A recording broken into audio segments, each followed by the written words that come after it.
Ito guys yung sa ano naman, no, 4x4 na ano bang tatak yan? Ito ay 200 forward pick up. Ang problema niya naman aircon na high pressure siya kasi baliktad tong ano niya, itong blade niya baliktad, dapat ganito. So ibaliktarin ko lang to.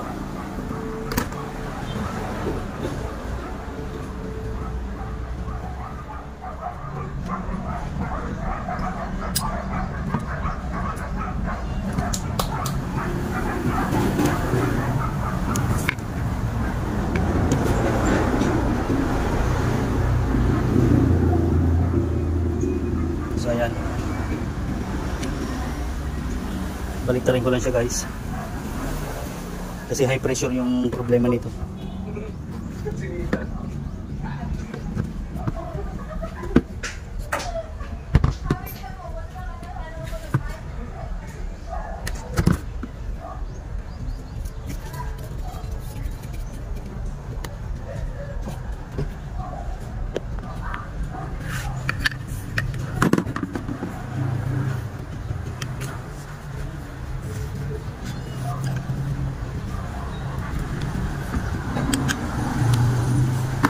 Yung ano niya hindi mapunta sa makina yung hangin niya dahil baliktad yung blade.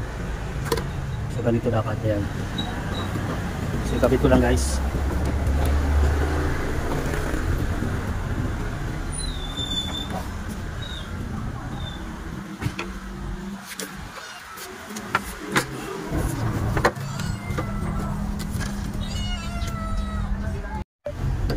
So ito guys, kinakabit ko na para matesting natin kung okay na ba siya. So salpakan ko rin muna siya ng gauge.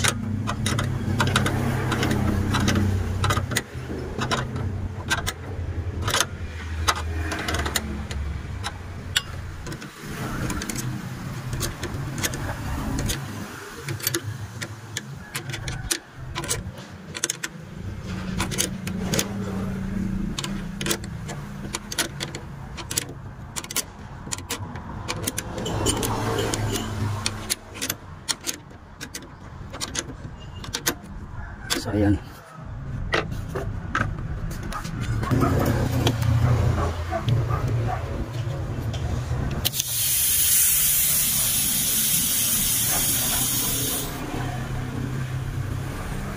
Sige nga sir, pa-start po para matesting po.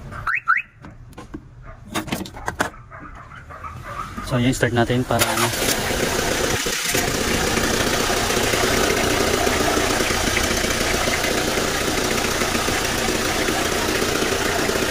So ayan.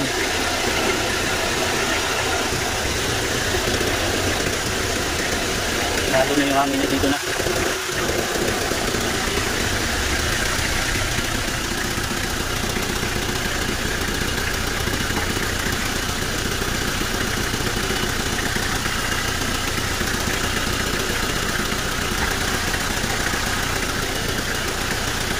So ayan, check lang natin guys yung lahat ng ano, pinalalapin niya muna dito.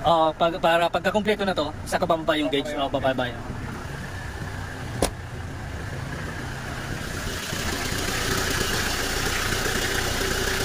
So yan.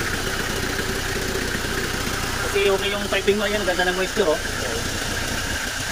Agad sa ano nga eh. Ganda ng moisture niya. Oops, naglag.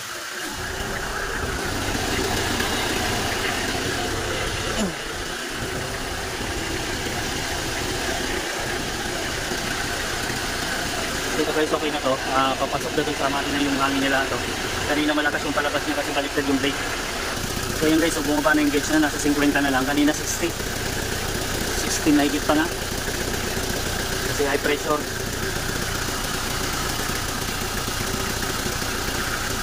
So ito guys, okay na to. Yun lang problema niya yung sa blade niya lang. Yung fan blade ng auxiliary fan niya, baliktad lang. Kaya yung hangin niya lumalabas dito. Ngayon okay na to, sulit na papunta doon sa makina yung tapon ng hangin niya. So yun lang guys, okay na to.